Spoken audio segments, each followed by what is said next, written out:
See you. Okay. Okay. So long. Okay. Thank Good. you. No problem. Okay, so you can see me now and hear me? I can hear and see you. Okay. Oh, now what do we do with this? You need to have a microphone. Well, isn't it just on automatically? Not surprised. You're so sweet.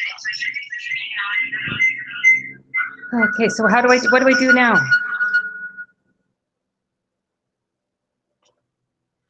Okay.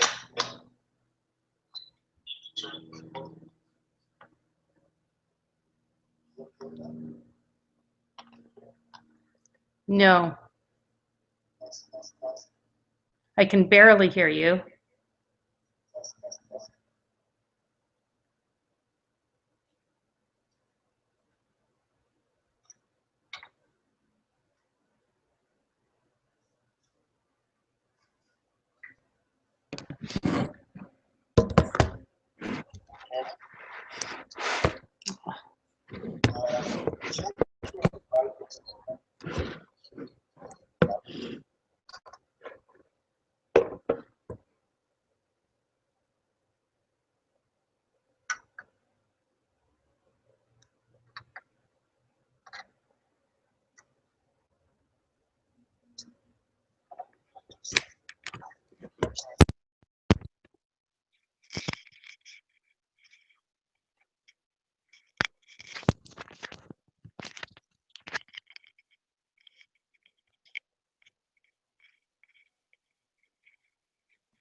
Can you hear me now? Oh, speak again? Test, test, test. Can you hear me? Now I can hear you. You can hear me? Sort of, yeah. Okay. Can you speak? Yes. Can you hear me? Ah, okay. Let me just see here. I've got to just change the. That's the video trouble. Disable HD video. That's okay. Microphone. Typical tools.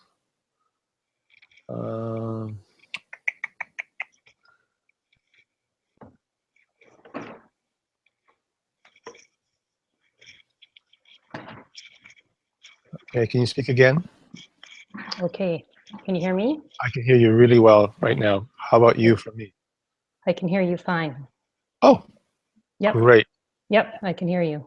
Okay, excellent. We'll go with that then.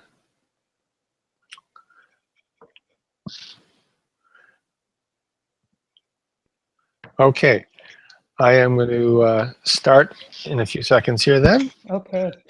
That was exciting. That was very nerve-wracking. You know what my backup was? I was going to stick my iPhone on the microphone here. Right. I think we're okay now. Yeah. Okay, I just want to welcome everybody. I want to welcome all you taggers. This is Tag Therapist Assist Group, and I'm here tonight with Alyson Jones, who owns a psychotherapy practice on the North Shore.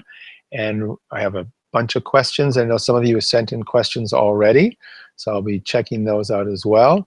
And also we have the chat on the other side. I'm just going to pull that up. So if you have any questions there, you can ask questions there as well. You can also, I will be giving out later a link. So if you want to get on and actually be seen and talk directly with Alyson, we can do that as well.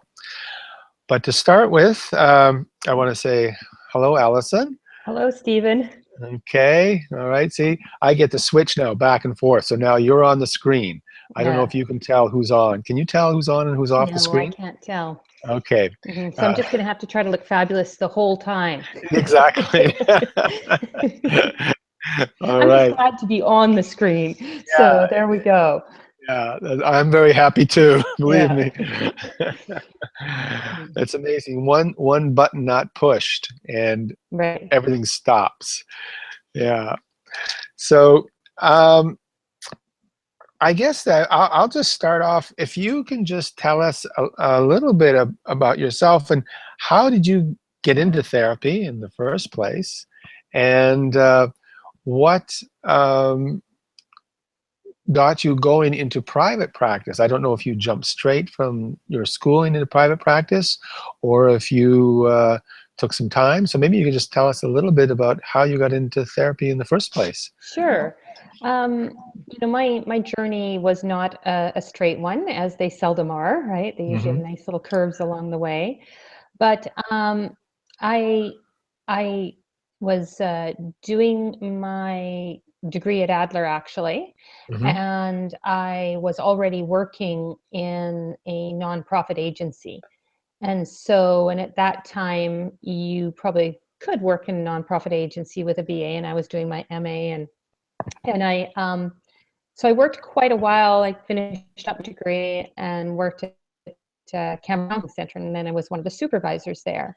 And through my practicum, I'd actually connected way back when with Claire Hawes and Claire Hawes and Associates.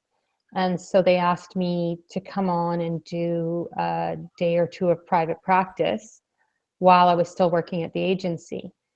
And then my life took a little turn about 17 years ago when I had twins, and I wasn't able to balance the nonprofit and the private practice at the same time, like I'd previously been doing.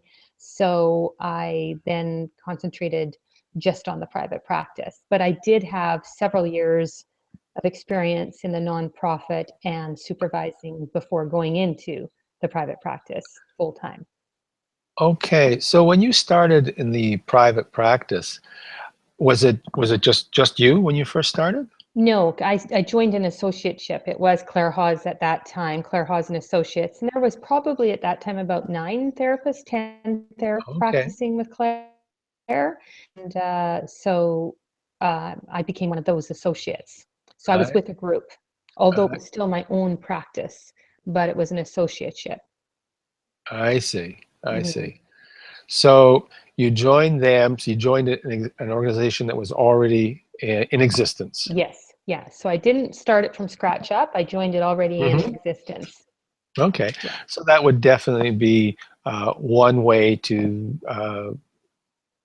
move through the whole process. You get your education, Right. and then you can join a group. That would be one way of doing it. Right. Exactly. Okay. Right. And there was some advantages to that in the sense it was well established. It was already known. And frankly, I didn't have to get out there and get all my own clients. The place had such a good reputation that people just called in, and there was matchmaking done at the front desk. So I actually had a pretty steady caseload right from the get-go. Okay. Well, I'm sure some people are envious of you for that. It was nice. I'm not gonna lie, that was pretty nice. Yeah, 'cause that's talking to a lot of my students and some of the other people that we have in our group. They're kind of wondering, like, how do I get clients and all that? And I'll ask those specific questions as we go along. So there you were. You joined this pre-existing group, and then how did that evolve? Like, what happened next in that group? Well, I went along my practice and built it, and I have tips on, there's 2 levels. First of all, I did a lot of building. When I decided that I was just going to do my practice full time, I wanted a full practice. And even though I had twins, I wanted a vibrant practice, and I was determined to balance that in my life. So I worked hard to build my reputation and build my client load at that time. Then 7.5 years ago or something like that, Claire retired from practice, and I actually purchased her full practice and took over as kind of the leader of that practice and grew that practice. So for me, I have some insights into how to build your own private practice, but also how to support the practices of other therapists as well. I see. I see. So here you are. So an opportunity comes up to you, because that's definitely one way. I know that's one of the businesses that I got into. I was assisting at it. I was working. I got hired as a marketing director, and then it was like the old commercial for this. For those of you that are older, Victor Kiam. I love the company so much, I bought it. Right. That sounds like you did something similar there. Right. Yeah. Yes.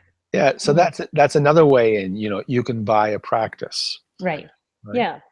Now, I'm really curious. You said that you built the practice and you're really concerned and were thoughtful and put some energy into building the practice. Right. So what were some of the things that you did? I know a lot of people are out there that are on their own and they're wondering, well, how do I get clients? Well, for myself, when I was, encouraging my own practice prior to trying to encourage everybody's practice, I would get out to every speaking engagement that I could. I mean, you can't, especially in this day and age, you cannot just sit back and think people are going to find you, or just because you're kind of fabulous the word's going to get out there. Like, you have to get your face out there. You have to talk to people. You have to take some risks, get out of your comfort zones. And I also ended up, I guess you could say, courting relationships with some significant referral sources, finding some physicians that had a really good experience and making sure I followed up with them and went down to their office and talked to them about some new training that I had done that I was really excited about. Talk to them about, what new offerings I had, keeping myself current. And like I said, any opportunity to get out there. And for me, my practice focused a lot on children and families and youth. So, I mean, I was out at the PAC meetings volunteering my time. That's the thing I think a lot of new practitioners have to realize is you're not going to get remunerated for the hours that you have to put into getting your name out there. You've got to do it if that's what you want. And what Right. helps the best is when you start to get some champions, some people that have had very good experiences with you and start to tell other people. Okay. So you were saying that some of the PAC was one of those referral sources for you. What other Yes. groups did you speak with or engage with when you started doing that? Well, I always would volunteer my time for, like, if there was any public talks going on at the libraries or community centers, and seeing if I could do things out of there. Um, if I, and then for me, as my own practice evolved into a very divorce and separation became a big area of my practice, and so I made sure that I started to attend events in which lawyers were Okay. there, Yeah. family Yeah. law lawyers, and making myself known.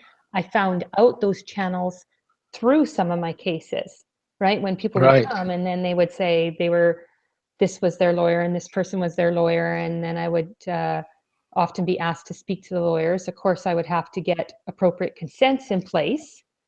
But once I got to know some of them, and then I learned about some of the events and this idea of, gee, there was this big area of psychology and family law that nobody seemed to know much about. Uh-huh. So I thought I better start to train myself in that. So I got curious. I went out to everything that I could, spent a Okay. lot of time forging connections and relationships with people, because that is the thing that's going to get you the best referrals, is the relationships you have with other people, including other therapists, Right. right? So if I hear you accurately, it sounds to me like marketing or being out there and connecting with people and establishing relationships, that's like almost all your time if you're not seeing clients. Yes, that is a lot of the time. And now, there's these other forums, much like you're doing right now with your own forum here, Right. where I'm not familiar with all the people you have on your group, but you get to know each other and you become each other's referral sources or each other's champions. Any practice group that you join or become part of is an absolute channel towards clients. Okay. And the more that people get known in your field, your colleagues, the more that you're going to get known. So it's actually very mutually beneficial to be in a practice group like this. Right. Right. Great. That's good.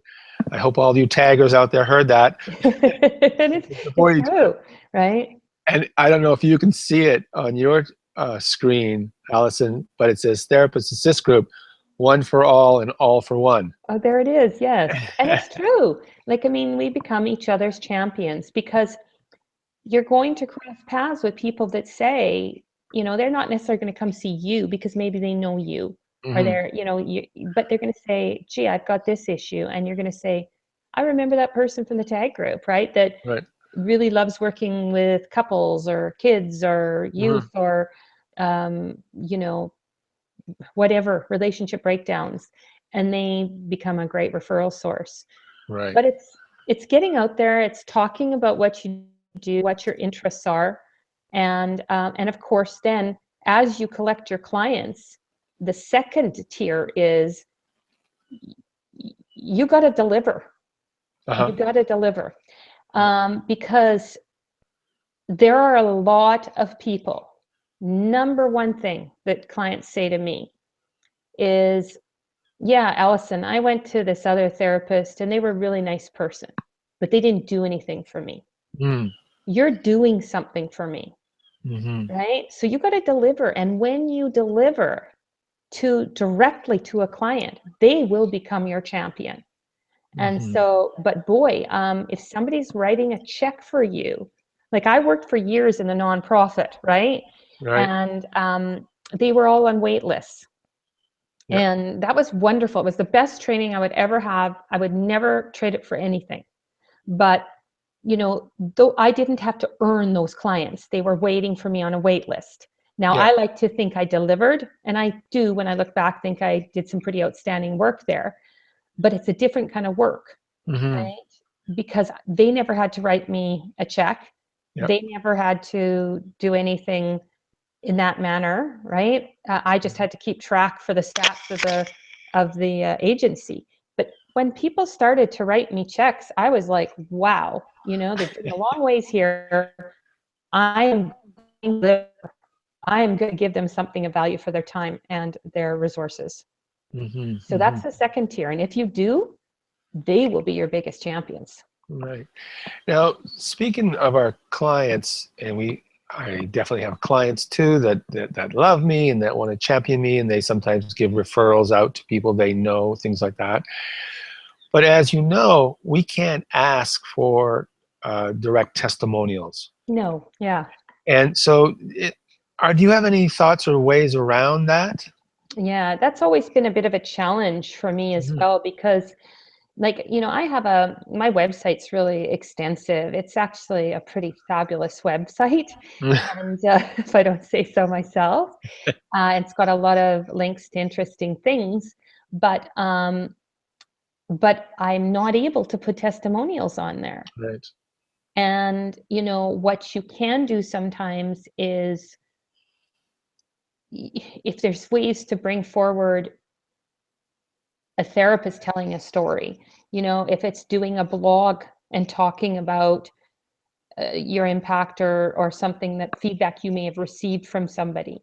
So it becomes more of a narrative and a story that you're sharing, of course, nothing identifying anybody, but sort of saying, talking about your process as a therapist too, can kind of get out the message. But it's a tough one in our field. It's a very weird world between meeting all the requirements of our profession and the limitations, and then running a business, because we're quite limited in that way. Yeah, one of the ways I've gotten around that is when I do non-therapy workshops. Right. So it could be communication workshops or things like that. And then when people give me I ask for testimonials, and then those I put up on my website. So they're sort of allied. It's not exactly therapy, but it's allied, and people get to hear how other people experience me. Right. That's one way I've done. And also sometimes I do get the odd completely unsolicited testimonial, and then I just need to ask their permission to use that. Yeah, you know, and I mean, we've had several that are not even, you know, that are non-solicited, but I'm still kind of careful with them, right? Because I don't want anything to look like it's crossing that line. Right. So I tend to be a bit cautious. Okay. All right. Better cautious than sorry. Right. Yeah. And Yeah. sometimes I like to see if the professional channels that are kind of singing your praise professionally, Okay. right? So if referral sources are saying, wow, I know that I feel so confident in referring to Alyson Jones and Associates because I know you're going to get a very high quality service, right? That's a Mm, different kind of testimonial. okay. So you Yes. can utilize the professional channels in your. Okay. All right. Oh, I Right. like that one. Mhm. Make a note of that one. Professional channels. I'm writing that down, Mhm. even though people can't see that. I am writing. I'll Mhm. just as a proof. See there, I wrote it down there. Okay. Such a good student, Stephen. Learning all the time, this lifelong learning thing. Absolutely. Definitely lifelong learning for Yeah. sure. Um, let's see. You were talking about. Oh yeah, what other forms of advertising do you do? So you've got that personal interaction with everybody you see and meet. What do you use? Sort of some of the standard forms out there?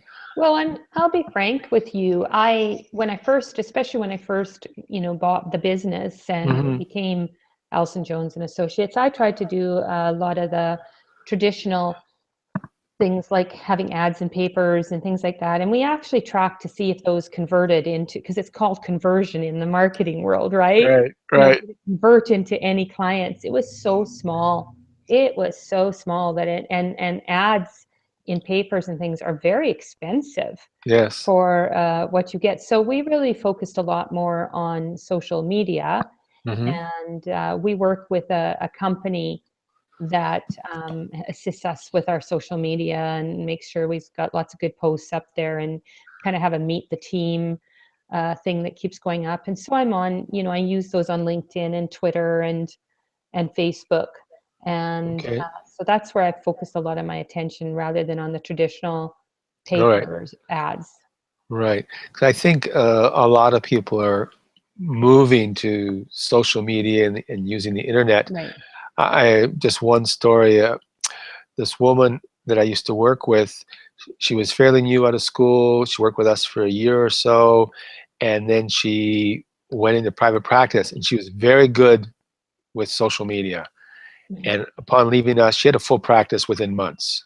Yeah. It was incredible. Everybody's going, "Oh my God!" It's like we Yeah. were all shocked that she was going off into private practice so soon, but she had it Yeah. really tight as to what was happening and how to use it. Also, maybe you might want to address this. I think this applies to you, but she had a real specific niche. Right. Right. Do you have any thoughts about that? Well, that's the thing is it's, whenever you're responding to a need, it's a very different experience than seeking, you know, um, clients. It's Hmm. about there's a problem out there, and if you have a solution, you will start to rise to the top. Mm. So knowing what the relevant issues are that are out there, and then trying to find creative solutions for them will raise your profile, period. So for me it just became, through the years, my specialties have just become more and more and more and more defined. And so if you have an area of passion, you have to be careful. You don't start calling yourself a specialist if you've taken one course in something. But if you really want something, pursue it. Professional, develop yourself to the extreme. Go after it. Get really good at something and then practice it, and then be prepared that it's going to be very difficult. But once you hit the level of specialty in this field, you can get a lot of traction.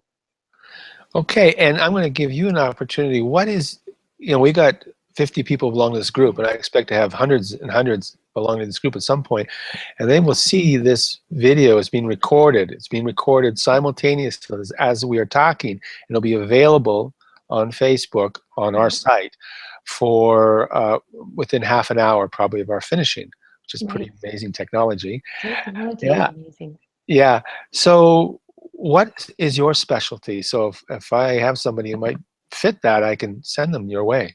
Right. Well, I see mine's become very specific, and like as Mm-hmm. the director at my organization, I mean, we have all sorts of people that are in spots that have different specialties. We've got couples therapy. We've got, people that work with depression, anxiety, etc. My background was working with, like I said, families and children, and Mm-hmm. then through my experience of working with them, and I like to joke around and sort of say maybe I wasn't a very good couples therapist because all my couples were divorcing, and so I thought, holy, I better get good at this, like figure this divorcing thing out, because that's where all my clients were doing. And Right. so I got motivated to learn about the things they were talking about, and I did a lot of training in like actually things that are related to family law. And then I did my full training in mediation.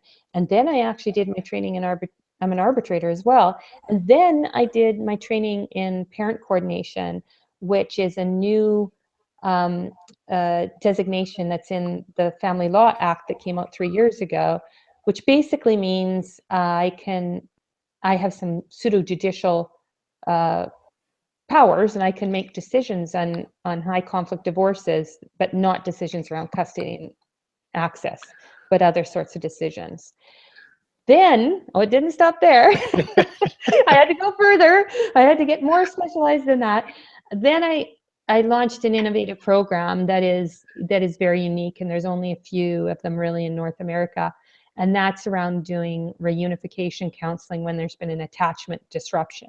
So Right. I've brought together my love of attachment and my background in attachment and developmental psychology. And then sorry, the phone. And then I've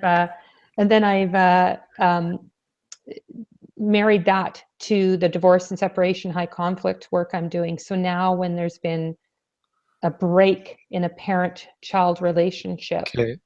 our program comes in and addresses that break, I basically Humpty Dumpty back together again. Right. So we do, but we still do things from collaborative law to mediation to not such high conflict work, but we also do the high conflict. Okay. So if you had your ideal clients, it would be like if there was a family and there was parental alienation going on and they're involved with the courts, that would be someone I could send to you? Yeah, we would be their ideal intervention. They're Right. not always our ideal clients. My ideal client is any family that's going through a divorce and separation. And Okay. frankly, the most ideal client are the parents that are contemplating it but haven't discussed it with the children yet, because we have concrete, practical information for them. We actually sit down with the parents and give them the information as to what they need to say to their children, how to introduce the divorce and separation to them. That is our ideal client, because when we can intervene on that level, that early, we can avoid all that messy stuff that we also spend a lot of time cleaning up. Okay. Yeah. I think I have a client for you. A couple. It just Probably. twigged in my head when you were talking about it. Oh, I know someone. Yeah. It's actually to help those people that really want information, Mm-hmm. and even though it's a super sad time in their family, Mm-hmm. it's such rewarding work, because you really can make it better. You can guide them towards a more collaborative process, and you can save them. Frankly, you can save them massive amounts of money, pain, emotional turmoil, just by getting some good counseling in at the get-go. So that's our Okay. ideal client. All right. Actually, you gave me a segue there when you said emotional oil. How do you and your therapists that work for you, uh, how do you manage your own emotional response or reaction dealing with difficult cases on a consistent basis?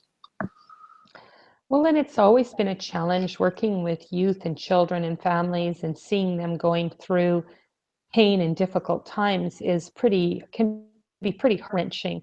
And it's Mm-hmm. always that balance between being a compassionate human being and being a professional who has perspective, right? Because we don't want to lose our perspective, because if we do, we're not of the same level of service to our clients. So we have to maintain our perspective. It's having a little bit of that step back. And some of the ways to do that is to be able to tell yourself you're doing the good work. This is good work. Not just getting caught in the stories, being able to look at the big picture and how you can assist people in moving right through things. Mm-hmm. And that was like when I wrote my book, which is MORE, and it was an acronym for Movement, Opportunity, Reality, and Exception. It was all about how do we keep people moving.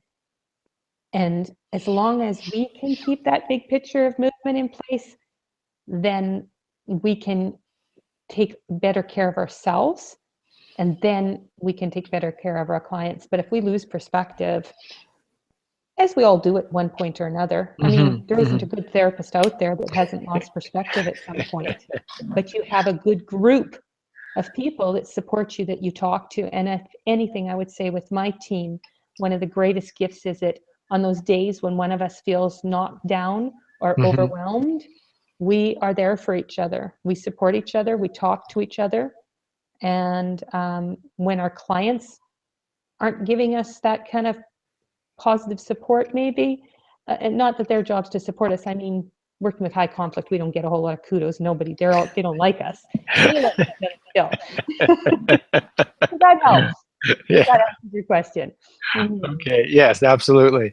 And you keep feeding me. It's so great. It's so easy to work with. You mentioned your book there more, because I know, like, I studied internet marketing for years and years and years, and one of the things they always say is write a Yeah. book if you can. What's been your experience with writing your book?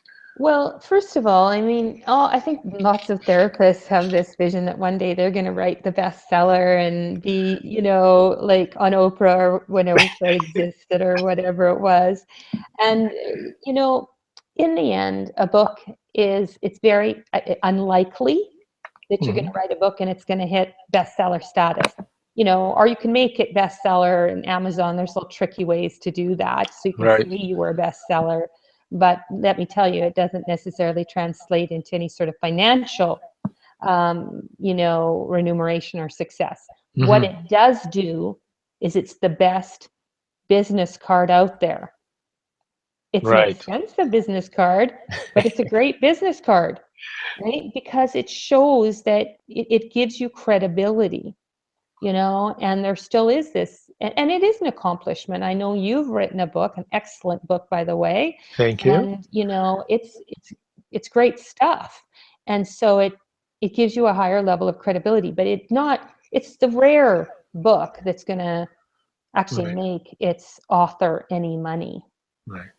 So the book really is, as you say, an opportunity to have a very high profile, if you will, business card.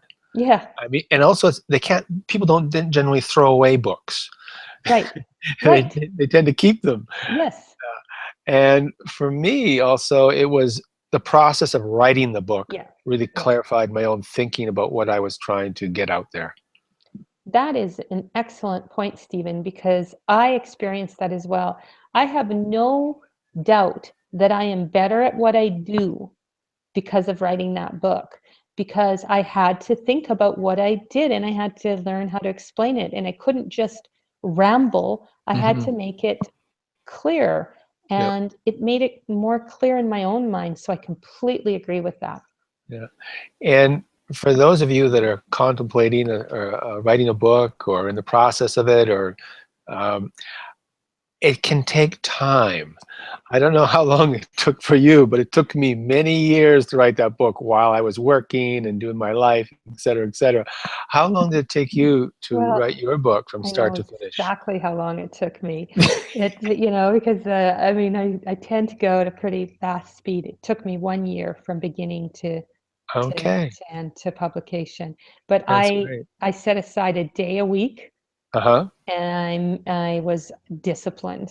I made myself write every Wednesday, and I just kept moving it and moving it. Wow. I had a very Wow. good editor Yes. who humbled me and who told me not every word that I said was incredibly fascinating.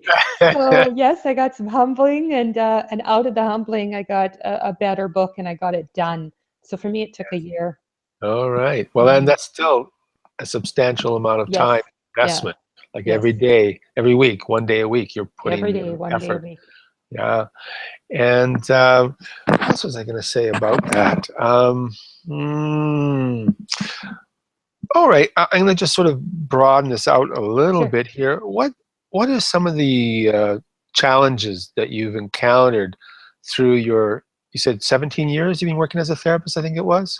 No, 17 years since I went solely into private Okay. practice, but I've been working as a therapist for probably 21 years or something, Okay. 20 years. All right. Okay. Mhm. So a fair amount of time. So, I've been out there for 20 plus years myself, and we go through evolution and transformation and change, and our thinking changed, at least mine did, of how I relate to clients. And as you were talking about, always trying to um, be the best that I could, that ongoing learning, that listening to my clients when they're saying what they need, and always trying to do the best that I can.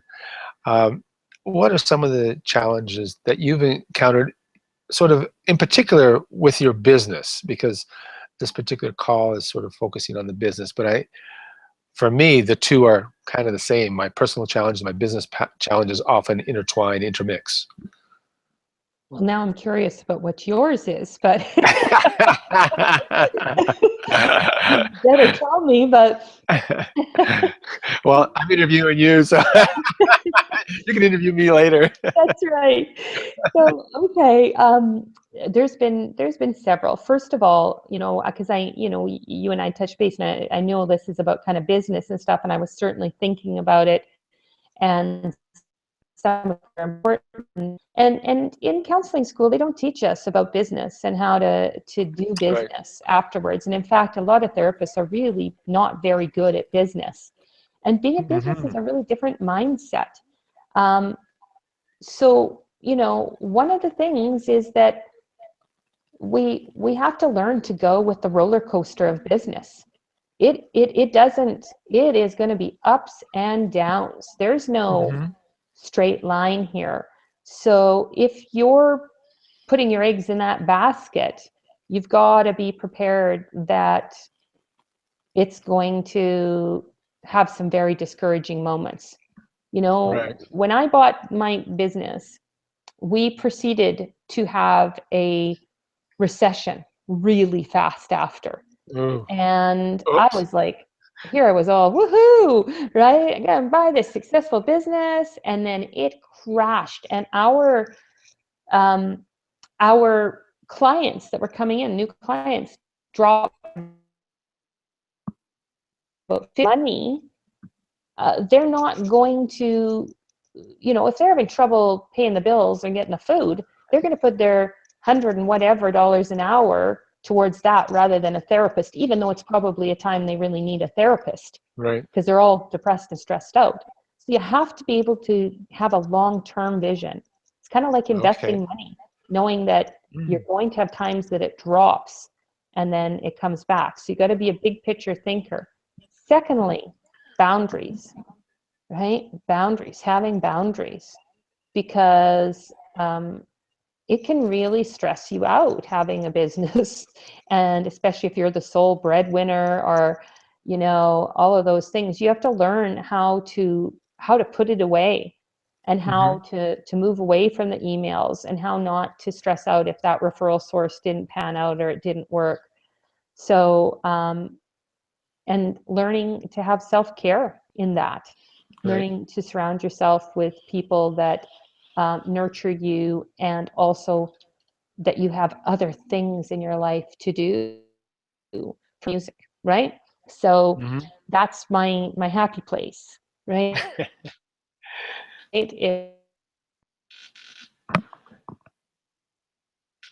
music or listening to music helps. Okay.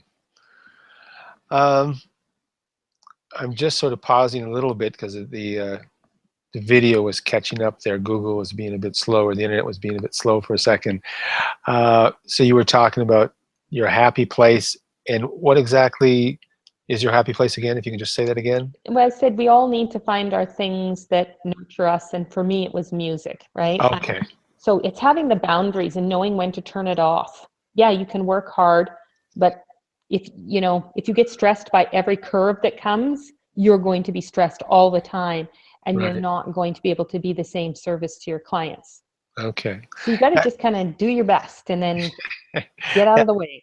Yeah, and I really like that idea of the long-term vision. Yeah. A friend of mine who owns a very successful company, when SARS happened, his business went down 30%. Yeah.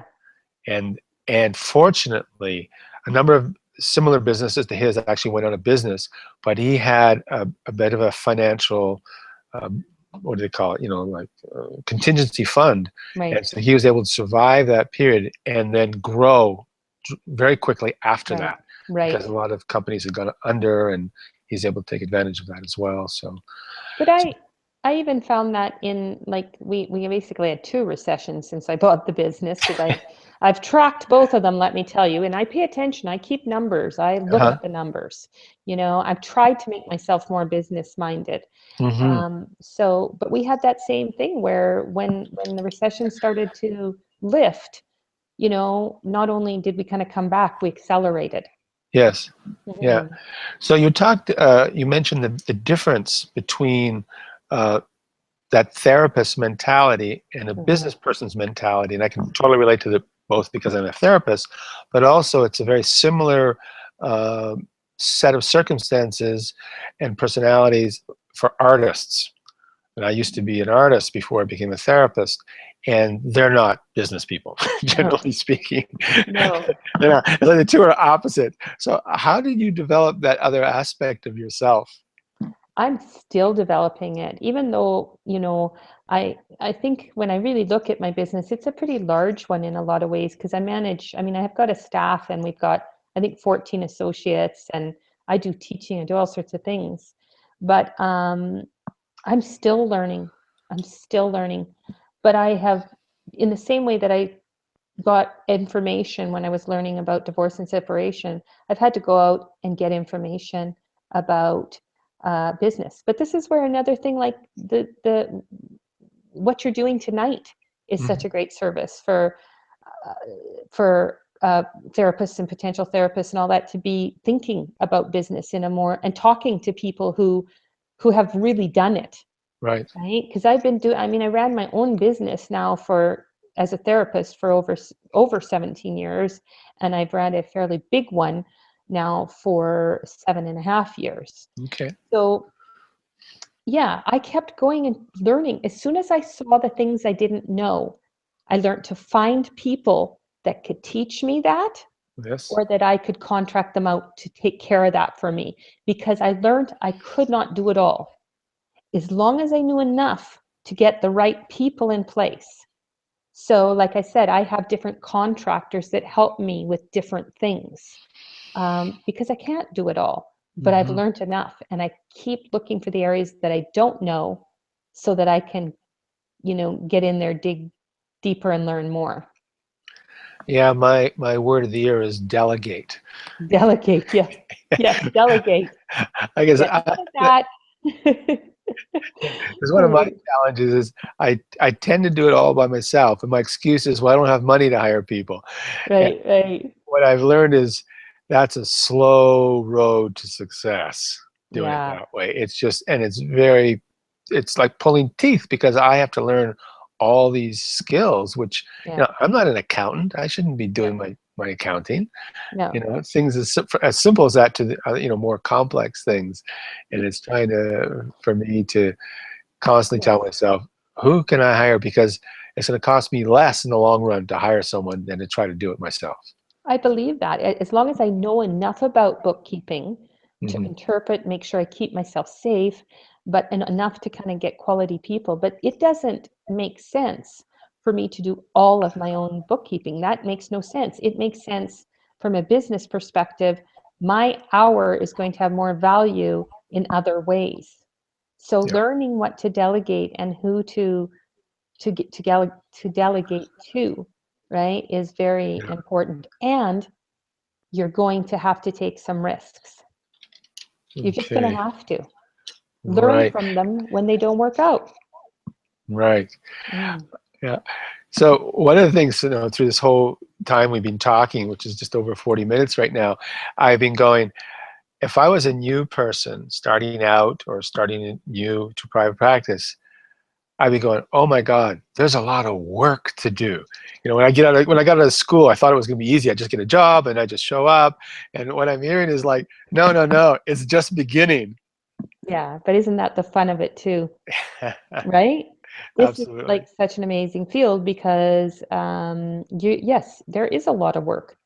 There is, but it's also good work and it's interesting. And if you're a person who's propelled to do your best, there's such a great road to learn. Okay. Right? Now it's not gonna. It's if you're looking to start a practice and you want to be complacent, maybe you should look for something different. Right. But if you're ready to learn and take some risks and go with the roller coaster, it's probably fabulous for you. Right. Okay. I am just going to, if I can figure this out yet, because I've never done this. No, that doesn't work. See, innovating in the moment, taking risks. Sometimes works, sometimes doesn't. I'm trying to put up the link here where people could actually come up and they'd be another person so we could actually see them. Wouldn't that be fun? Yeah. Questions. Yeah, it's not showing. Let me just see. So, whoops. That doesn't work. Let's go back here. I lost myself for a second. Something's showing up here now. Let's see. Okay. Command B. That didn't work either. That's not going to work. What I'm going to do here is there's a couple questions that people had previously sent in. I'm going to start with those questions. And I actually have that. The reason I'm looking to the side is I'm looking at another computer I have here. You're just surrounded. I am. I've got 1, 2, 3. I've got 4 screens here. Oh my goodness. Okay. So this is kind of a technical kind of question, a very practical question. I love practical questions. Okay, this is from Ophir Weissman, and he asks, what are some systems put in place to become more efficient or automated? Oh, that's actually good. I have some answers to that. Okay, take it away. So surprise. Who knew I was going to be a technological innovator?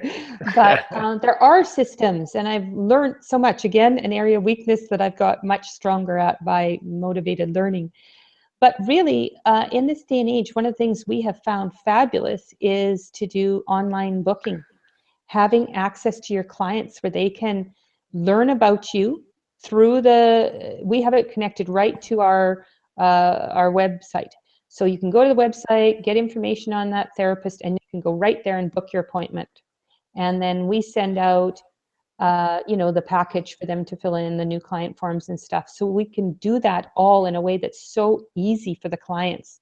And what a great service for them. So they love it. Now, the next thing that we're exploring is we're looking at going electronic with our files. So that's going to be an interesting system to be putting in place.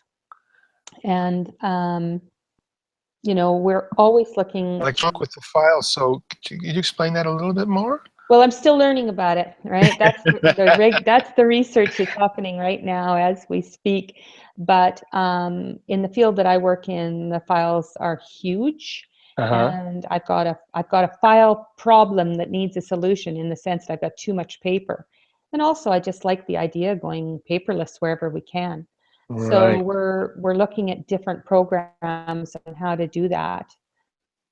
Okay. So, you know, having our email servers in the cloud, and making sure that complies with regulations. But there is so many great system innovations right now for running a business. And in the end, if it makes something easier for you or your client, Right. then it's worth looking at. Okay. All right. So I just want to let everybody know, I've just on Facebook, I've posted the link so that you can join and we can see you and you can talk directly to us. All right. So I've just posted that in the Facebook tag group, and I'm just going to make sure that it's up and happening here. I'm just going to go check it.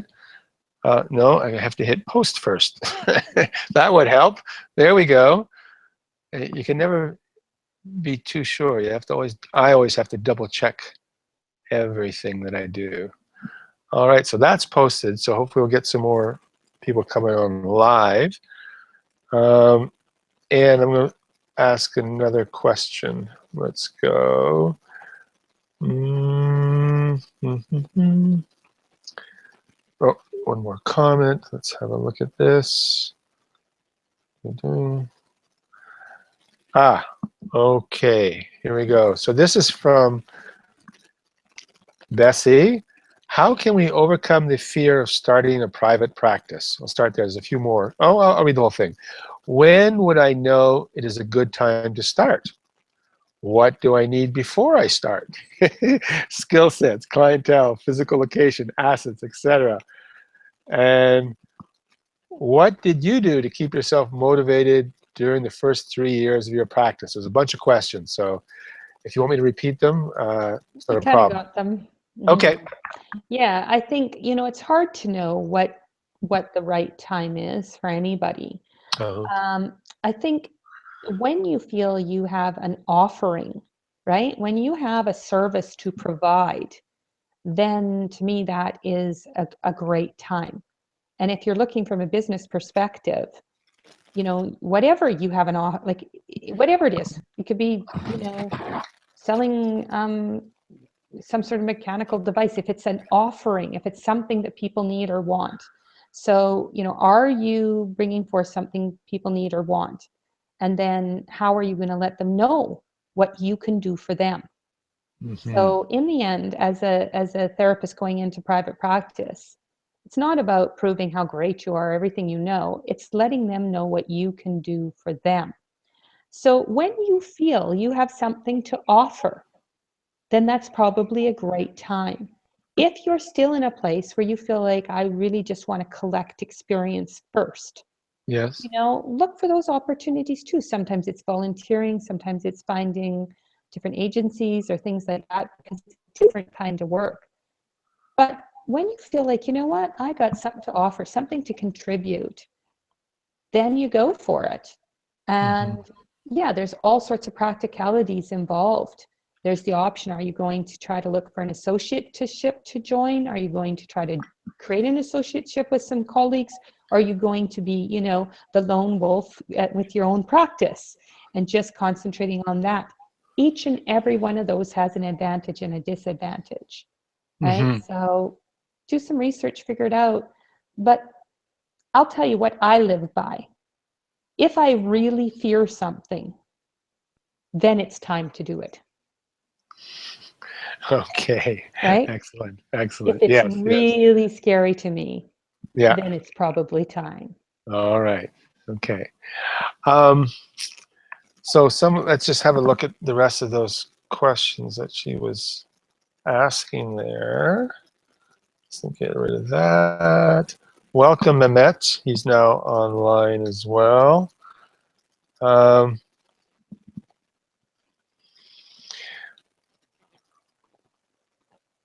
You know, it's interesting. One of the questions she asks is, it's kind of like, when will I know that I have the skill sets to be able to do this kind of work. And I would like to address that for myself as well. I started later in life into therapy, so I thought I knew way more than what I really did, which to start a new business actually was really good. Right. I wasn't afraid to just jump in and do it, you know. Yeah. But it's, as you were saying before, you have to feel that you have a need there, you know, whether it's a business need or a personal need, or you feel you have a skill set that you can really support people in a certain way, or you can identify with a certain population in your own unique way. I think too many people are trying to do it the right way. Right. Any thoughts about that? That's awesome. I like that, what you said, actually, because, you know, look, the way I see it, first of all, is nobody's ever ready. It's not like you arrive at ready. It's Right. not like all of a sudden it's like, I now have the skill set to offer a private practice. It's more like that feeling of, you know, I'm ready to kind of test myself, right? Mm-hmm. So, you know, I think that it's, you don't want to wait. Like I always say, one of my little sayings is opportunities come before you're ready for them. And you get in there and you just kind of deal with it, right? So a lot of the skill set that you need, you will develop as you go. I am still developing my skill set daily. I don't have it all figured out. And I'm pretty, you know, experienced at this. Right. And so I don't want people to feel that they have to magically arrive at that. I want them to know that sometimes you just have to dig in there and life will tell you the things that you need to learn more about. The key is, are you open to learning it?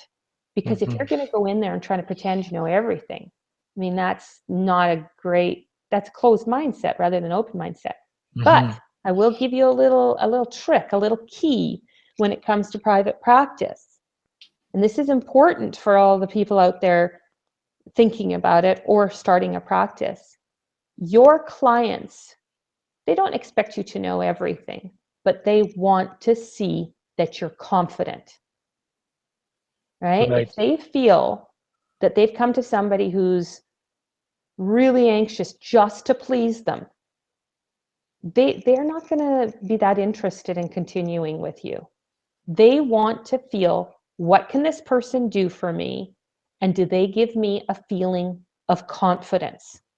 And sometimes you can give somebody a great feeling of confidence by being able to say to them, you know, yeah, you're right. I probably did push things a little too far that day. I was a little hard on you, or I was a little hard on so-and-so. Because it takes a confident person to be able to say, maybe it wasn't the best idea to do that. It's not about showing that you know everything. It is about the feeling of confidence that people get when they're around you. Yeah, and I find that it takes confidence to be able to admit that you don't know. Right, exactly. So, but you don't do it apologetically. You do it like, that is an awesome question. Right. And I know how to get the answer for that. I'm going to do some work on that. And thank you very much for showing me that that's something that that might be helpful for me to gather some information for you. Like, that is a confident person, right? And that is Exactly. the kind of thing that'll impress clients, and they'll go, wow, because you're being real with them. You're letting them know that there's things you don't know, but you're not apologizing and being all like insecure. They don't want to see your insecurity. They really don't. Save that for your friends. Save that for your tag group. Like, you know, save that for other people. Do not show it to your clients. Yeah, they're insecure enough. They're insecure enough. They want you. It's like a parent-child relationship. They want you to know what you're doing. They want you to have a plan. Doesn't Right. have to be perfect, but boy, they want you to be in the lead. Yes, yes. Okay.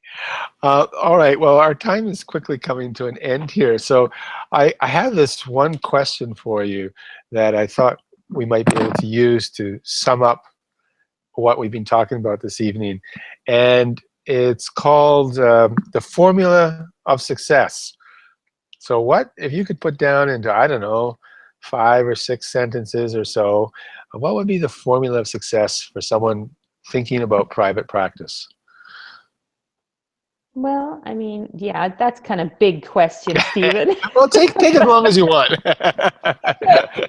I just don't wrap up with like a big one, the formula of success, right? Look, I think it's about providing service and contribution, being open to learning, being able to take risks. You know, a lot of what I wrote about in my book is about that. Mhm. That to me is the ingredients for success in whatever we do. Right. You know, what needs to move? What's the thing I can do here? What's the opportunity? What's the reality? You got to be practical, you know, and what's the exceptional outcome? Like, what's the fabulous thing that can come out of this? You know, we're so lucky in this profession that not only do we get to provide service for people and do the good work, we get to keep learning in it, and we're allowed to learn. Like, we're so fortunate that there is such space for our own learning. So be curious. Let curiosity guide you. Do your best, and then get out of the way of the things that are not yours to control. How was Right. that? I think that's fabulous. Good. That's the one I have to always remind myself, is just to get out of the way of the things I can't Yeah, control. you can't control it all. Just do your best, right? Yeah, exactly. Well, Alyson, I really want to thank you so much for coming on this evening and sharing your wisdom and experience with us. And it was a real pleasure working with you. And we will have to carry this conversation on further at another time.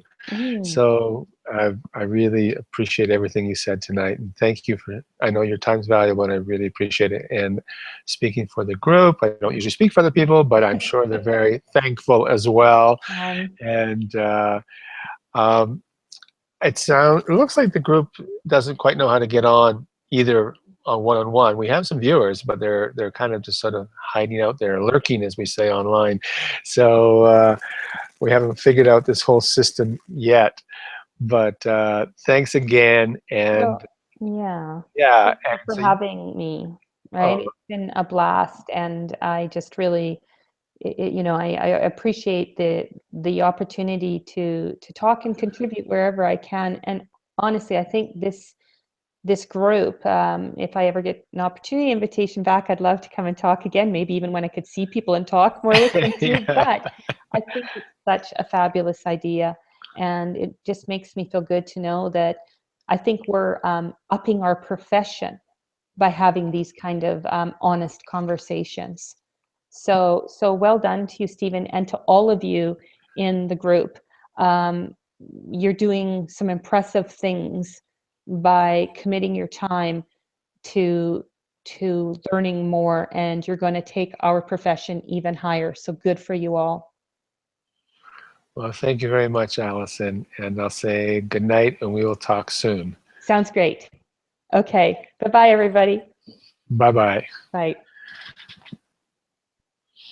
Okay, so you can just sign off. And well, we're still broadcasting, and let's see. Oh, someone said thanks, Alyson. That's great. Boy, someone figured it out. Okay, clicking. That's great. Ophir, thank you, Ophir. There is a link on the Facebook tag group that should actually get you in to see, well, I don't know. Still see me.